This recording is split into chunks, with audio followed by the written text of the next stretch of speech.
Good morning. My name is Ben Chu. My colleagues and I from Brown Rudnick are truly honored to represent the plaintiff in this case, Johnny Depp. Some of you may recognize Mr. Depp from seeing him portray characters such as Edward Scissorhands or Captain Jack Sparrow from the Pirates of the Caribbean movies.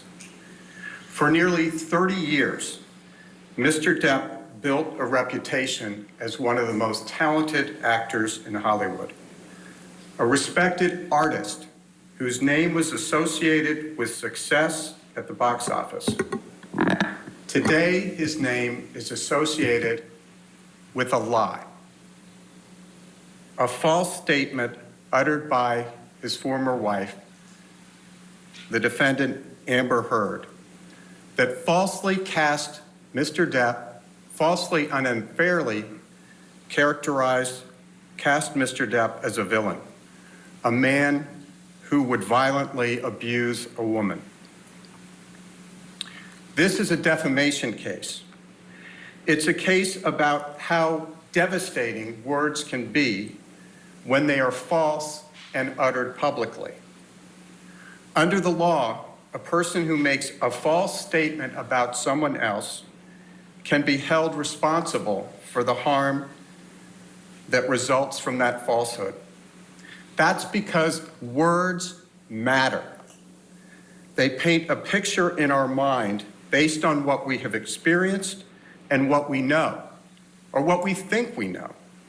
And because of that, words can evoke strong emotions in the listener and cause irreparable harm to a person's reputation. And when, like Mr. Depp, your career depends upon your image and your reputation, or whether movie producers want their films associated with you, that harm can be particularly devastating. This is a case about the impact of Amber Heard's words on Johnny Depp. Specifically, the words that she used in an op-ed published in the Washington Post in December 2018, which is shown on the screens. And the op-ed was published, and this is no accident, the evidence will show, on the eve of her first major acting role in the movie Aquaman. The evidence will show that's no coincidence. The evidence will show the words that Ms. Heard used, which are the subject of Mr. Depp's defamation suit against her. And there are three statements that we respectfully ask each of you to focus on. Statement number one, quote, "I spoke up against sexual violence and faced our culture's wrath." Statement number two,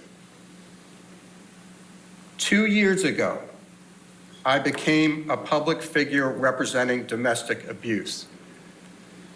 And I want to repeat that because you're going to hear that throughout the case, because the timing here is critical. 2 years ago, I became a public figure representing domestic abuse. Statement number three, quote, "I had the rare vantage point of seeing in real time how institutions protect men accused of abuse," unquote. Ms. Heard did not use Mr. Depp's name in the op-ed. She didn't have to. She didn't have to because the evidence will show that everyone in Hollywood, where Mr. Depp and Ms. Heard both have their careers, and many others outside Hollywood, knew exactly what she was talking about when she used the word 2 years ago. I became a public figure representing domestic abuse. That's because, as the evidence will show, and you will hear, 2 years earlier, on May 27th, 2016, Ms. Heard had publicly accused Johnny Depp, her husband at the time, of domestic abuse. You will learn during the trial that Ms. Heard's actions were prompted by Mr. Depp's request for a divorce. He wanted out, which drove her to make up a story that was, at first, designed to keep him. And then, when he made it clear that finally, after all he had endured, he was done, was designed to recast herself as an abuse survivor, with Mr. Depp as the alleged abuser.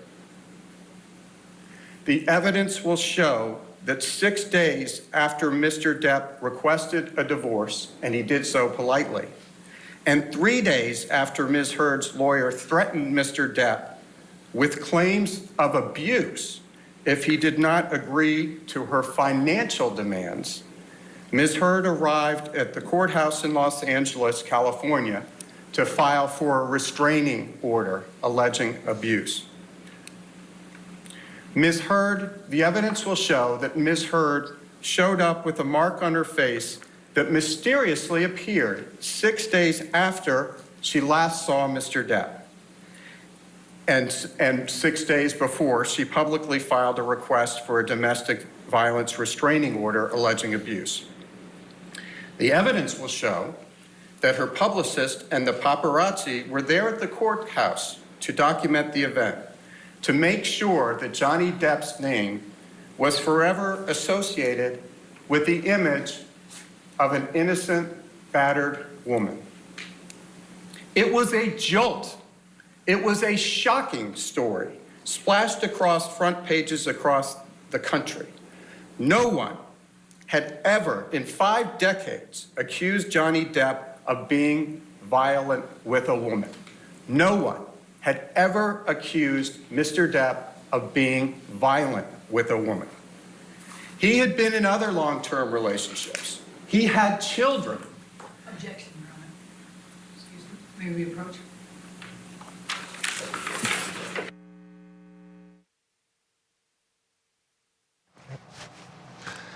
All right, let's get a break in. We got a sidebar. Opening statements have begun. We'll get you back into the court. You won't miss a bit of it. Back after this. And save 15%. Welcome back. Sidebar is broken up. Let's get you back into the courtroom for the opening statement on behalf of Johnny Depp. No one, as I stated before, no one had ever, in 5 decades, no one had ever accused Johnny Depp of being abusive of any kind with a woman. That's why it was such a jolt. He had been in other long-term relationships, as I said. He had 2 children. And no one had even suggested ever that he was capable of something like this. By choosing to lie about her husband for her own personal benefit, Amber Heard forever changed Mr. Depp's life and reputation. And you will hear him tell you the dreadful impact that it has had on his life. The evidence you will hear at this trial contradicts the story Ms. Heard presented to the world in May 2016 and again in December 2018. The evidence will show that the last time Mr. Depp and Ms. Heard saw each other before Ms. Heard showed up in court on May 27th, 2016, was May 21st. And that's a very important date, and I will ask you please to remember that through the trial. Mr. Depp's mother, Betty Sue, passed away on May 20th after a long illness when Johnny and his sister Christy had been taking care of his mother for a very long period of time. And for reasons that Mr. Depp will personally explain to you throughout the course of this trial, he had resolved to divorce Ms. Heard. So on May 21st, Mr. Depp came by the apartment that he shared with Ms. Heard in the Eastern Columbia building, or the ECB, as some people refer to it, to tell her that, to pick up his things, and to say goodbye. There is no dispute that soon after Mr. Depp ended things with Ms. Heard and left the apartment on May 21st, he got on a plane to head out on a European tour, a music tour, for months with his band, the Hollywood Vampires. And Ms. Heard knew that he was going off on tour and out of state when she walked into court to get the restraining order, which she obtained ex parte. It's a Latin word, fancy word, but all it means is that Mr. Depp and his lawyer were not there and had no opportunity to be heard. That's what an ex parte order is. You will hear from the police officers who responded to a 911 call on May 21st after Mr. Depp left. The police officers will testify that they saw no injuries on Ms. Heard. Both police officers will testify that they saw no injuries on Ms. Heard. Nor did the police officers see any of the property damages that you will hear Ms. Heard claims existed in the apartments that evening. And you will hear those officers under oath testify that there was no violence and that there was no crime. You will also hear from multiple witnesses who, like the police officers, saw Ms. Heard between May 21 and May 26. Those are the crucial days between the alleged incident and the day she walked into court with her lawyer and got an ex parte order.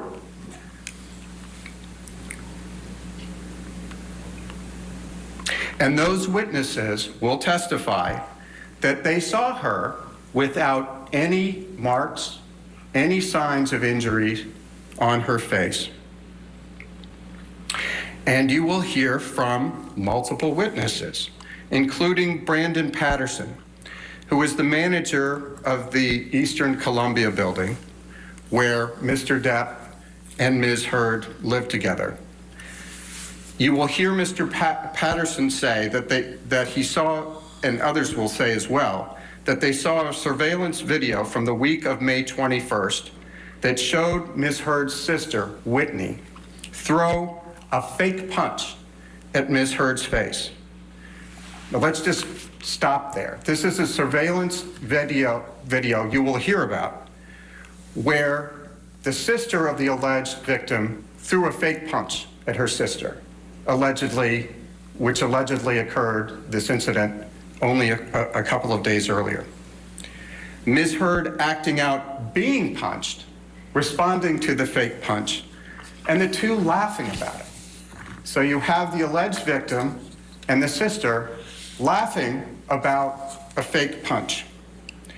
And you will have to decide for yourself, or we ask that you please decide for yourself, would anyone ever joke about that if there had been actual abuse? Much less ask yourself, would a sister ever joke with an alleged victim about being punched by her husband?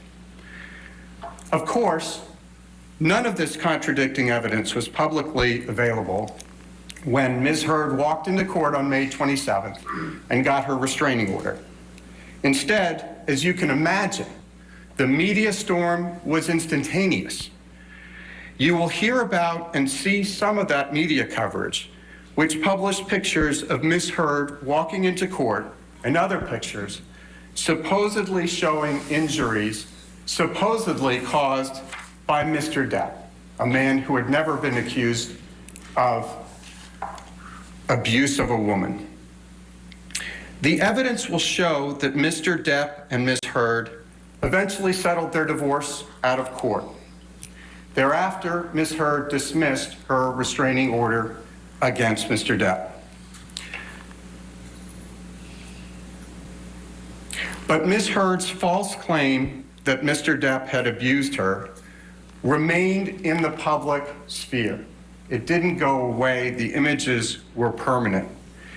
And the evidence will show that 2 years later, which is why we're pointing to that reference in the op-ed, in the wake of the Me Too movement, And just before the release of Ms. Heard's role in the movie Aquaman, Ms. Heard chose to remind the world about the festering allegations, this time under the banner of a international newspaper, the Washington Post.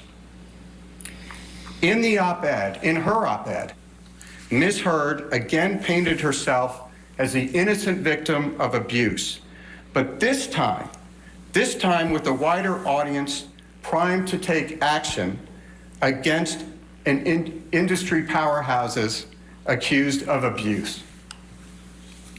The evidence will show that the clear implication in Ms. Heard's op-ed that you have in front of you was that she was the victim of domestic abuse perpetrated by Mr. Depp. The evidence will show that that was a lie, and it remains a lie when it was repeated and republished 2 years later. Hollywood studios don't want to deal with the public backlash from hiring someone accused of abuse, even someone with the incredible body of work and record that Mr. Depp can be proud of. A false allegation can devastate a career. And it can devastate a family. And the evidence will show that Ms. Heard's false allegations had a significant impact on Mr. Depp's family and his ability to work in the profession he loved and loved to bring joy to everyone. Ultimately, this trial is about clearing Mr. Depp's name of a terrible and false allegation. We ask you in the next several weeks to please carefully consider the evidence, assess the reliability and credibility of that evidence, and to make your own determination about what actually happened between Mr. Depp and Ms. Heard. And to tell you more about that, I am going to turn it over to my colleague, Camille Vasquez, who you had the pleasure of meeting yesterday. Thank you all for your attention. Ms. Vasquez? All right, Benjamin Chu starting off. The defense, the plaintiff's opening statements for Johnny Depp. We'll get the next half of it when we return. Stay with us, you won't miss a thing. For 92510. Welcome back. Johnny Depp's defense team decided to split up the opening statements. Benjamin Chu did the first part of it. Here's Camille Vasquez with the next part. Thank you, Ben, and good morning. Good morning. Over the course of this trial, you're going to have an opportunity to get to know Johnny Depp. Not the characters he's portrayed, but the man himself. You will hear from Mr. Depp directly, but you will also hear from his friends, his family, and employees. You will hear from people who have known him for decades. They have seen him at his best, and they have seen him at his worst. And they will tell you, each of them, that he is a kind soul who has never and would never raise a hand to a woman. You will hear that Mr. Depp learned at a very young age how to coexist with an abusive woman. You will learn from Mr. Depp's sister, Christy, and from Mr. Depp that their mother, Betty Sue, lived in a constant state of anger that would boil over daily in vicious words and violence directed at her husband and their children. And you will hear how Mr. Depp, who had the personality of his father, coped with that abuse in the same way his father did. He just took it. The evidence will show that Mr. Depp learned that the best way to deal with violence was to leave, to get away from it. Give her time to cool down. But he never turned his back on his mother. Mr. Depp loved his mother, and he cared for her until the day she died. You will hear how Mr. Depp came to Los Angeles as a teenager. He first planned to be a musician, then became an actor, and eventually, thanks to his talent, his dedication, and a lot of hard work, grew into one of the biggest movie stars in the world. He had relationships with major figures in Hollywood and elsewhere, like Winona Ryder, Kate Moss. And before he met Amber Heard, he was with the same woman, Vanessa Paradis, for 14 years. He had 2 children with her. And even though he was a megastar, they had a quiet, domestic life. In fact, you'll hear, as Mr. Chu already told you, that in Mr. Depp's 58 years, not a single woman has ever accused him of violence. And nobody in Hollywood or the world had any reason to believe he was an abuser, until Ms. Heard publicly accused him in 2016. You're also going to hear evidence about Ms. Heard. You're going to learn that she's a profoundly troubled person who manipulates the people around her just like she manipulated Mr. Depp. Ms. Heard came to Los Angeles and sought a career in acting after Mr. Depp was well established as a movie star. Mr. Depp and Ms. Heard first met in 2009 on the set of the film The Rum Diaries. There was a significant age difference between them, and at first he avoided her advances, but she pursued him. She wooed him. The evidence will show that Ms. Heard went to great lengths to win him over by playing the doting girlfriend, and it worked. He fell head over heels in love with her. Those who watched this relationship develop saw red flags all over the place. You will hear from them in this trial. And over time, the real Ms. Heard began to emerge. She would berate him, scream at him. He would try to appease her, and sometimes, just sometimes, things would get better. But it would always happen again. The evidence will show that Mr. Depp started coping with Ms. Heard in the same way he did as a child. He would try to get away, avoid the conflict. But his trying to leave enraged Ms. Heard. She would resort to physical violence, throwing things at him, hitting him. She would tell him he was a coward. She would tell him he wasn't man enough because he wouldn't stay and fight with her. You will see that Ms. Heard equated anger and violence with passion.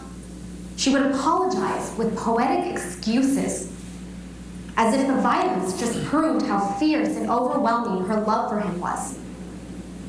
And you're going to hear that when Ms. Heard got violent, Mr. Depp would just retreat, just as he did with his mother.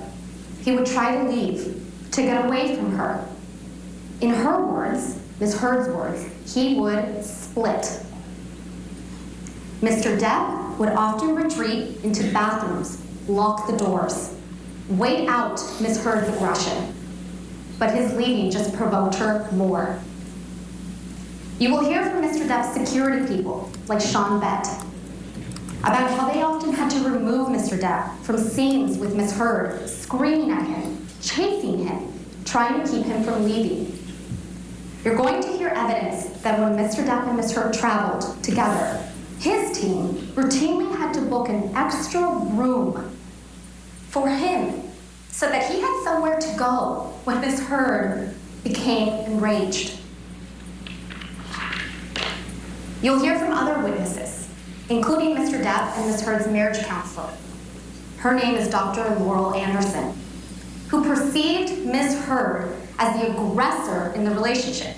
Ms. Heard as the aggressor in the relationship, the one who would strike Mr. Depp to try to keep him from leaving. You'll hear from medical professionals who were with Mr. Depp and Ms. Heard, often on a daily basis, for years, including their doctor, David Kipper, and Ms. Heard's personal nurse, her personal assigned nurse, Erin Barem Filati, who did not see any signs of injuries that Ms. Heard later testified to in graphic detail. Ms. Heard wants you to ignore the testimony of these medical professionals who saw her in real time, just as she wants you to ignore the testimony of the police officers who testified under oath who saw her on May 21st, 2016, without any injuries. But it is up to you, ladies and gentlemen of this jury, to judge the credibility of these witnesses and that of Ms. Heard. In this trial, Ms. Heard will undoubtedly present photos that supposedly show injuries she sustained as a result of the claimed abuse by Mr. Depp. Here's what you should keep in mind when you see these photographs. First, the evidence and expert testimony from a forensic pathologist, a doctor, will show that the injuries reflected in these photographs are not consistent with the brutal allegations of abuse Ms. Heard has alleged. Second, there are multiple witnesses, including medical professionals and police officers, who will testify that they did not observe the injuries supposedly reflected in these photographs. And you may be wondering, how can that be? Well, you will hear expert testimony that none of these photographs are the originals, not one. And many are stored in an editing program. So they could have been manipulated and cannot be confirmed as authentic. Importantly, you will not see a single photograph of the vast majority of the abuse alleged by Ms. Heard. Not one. And there is not a single photograph or video showing Mr. Depp becoming physically violent towards Ms. Heard. The only medical report of an injury during their relationship was a severe one, and it was sustained by Mr. Depp. After an argument shortly after their marriage, while the couple was in Australia, you will hear evidence that the people who cared about Mr. Depp were encouraging him to have a prenuptial agreement with Ms. Heard, but she rushed the wedding date, and he agreed to get married without one. After the wedding, again, people close to Mr. Depp encouraged him to consider a postnuptial agreement. When the topic came up, Ms. Heard became outraged, as she always did, at the suggestion that Mr. Depp might leave her. She berated him, and when he tried to leave, she became violent. She became so violent, in fact, she threw a vodka bottle at him that hit his hand and exploded. It severed the end of one of his fingers. You'll see pictures of Mr. Depp's severed finger and learn about his emergency medical treatment for that injury. And then you'll learn, and this is important, years later, after the false claims of abuse that caused Mr. Depp to file this very lawsuit, Ms. Heard came up with an elaborate story about what actually happened, according to her, in Australia. And what she said happened was that it was a 3-day hostage affair, an episode, where she was violently attacked and then sexually assaulted by Mr. Depp. You will see for yourself that the evidence does not support the story she told after she was sued. You will learn that there came a time when Mr. Depp was done, and you'll learn from him, and he will tell you why. The evidence will show that on May 20th, 2016, Mr. Depp's mother, Betty Sue, passed away. You will hear from Mr. Depp that his mother's passing was a wake-up call that helped confirm what he already knew, that the relationship with Ms. Heard wasn't working, and that Ms. Heard was not going to change.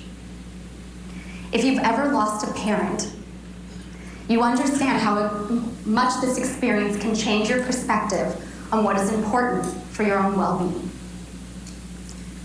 So Mr. Depp resolved to finally divorce Ms. Heard. and told her that very day that he would do so respectfully and, most importantly, discreetly. The evidence will show that on May 21st, 2016, when Mr. Depp went over to the Eastern Columbia building to gather his things, Ms. Heard caused a final dramatic scene. In the wreckage of their relationship, Ms. Heard spun the final encounter between them into a tale of domestic abuse. Now, I understand that many of you may be asking yourselves, why? Why would Ms. Heard say that Mr. Depp abused her during their relationship if it didn't actually happen? Why would she make up the detailed, dramatic tales of abuse that you will surely hear in this courtroom over the coming weeks? By the end of this trial, you will have the answer to that question. The evidence will show exactly who Ms. Heard is.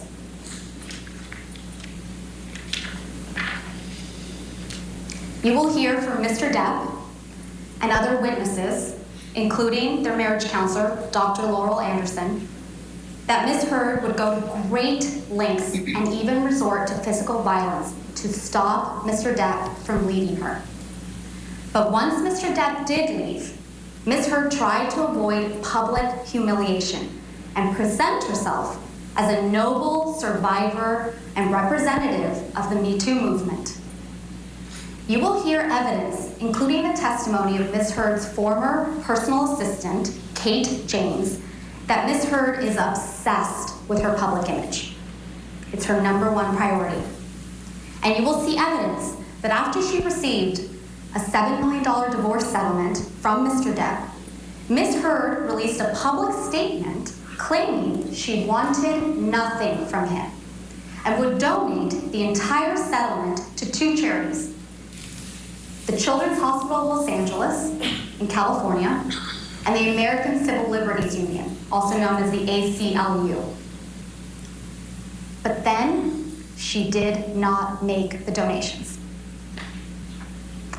Quite simply, Ms. Heard had publicly cast herself in the role of a domestic abuse survivor. There was no going back. When Mr. Depp finally stood up and fought for his good name in court by filing this lawsuit, Ms. Heard, because she couldn't back down, went all in. After this lawsuit was filed, and it's important, the timeline here, after this lawsuit was filed, Ms. Heard started making up more and more alleged incidents of abuse. And if you'll recall, ladies and gentlemen, the headline of the op-ed references sexual violence. But Ms. Heard had never made that accusation against Mr. Depp. It was never part of her allegations of abuse. So what changed? What changed between 2016 and 2018? We submit to you, and the evidence will show, when she realized the seriousness of what she had alleged, she panicked and she alleged sexual assault. Ms. Heard and her lawyers are going to tell you some truly horrific tales of abuse before this trial is over. But the horrific details are designed. They're designed to shock you and to overwhelm you. They are designed to be explosive. And they are designed to distract you from the evidence and, most importantly, from common sense.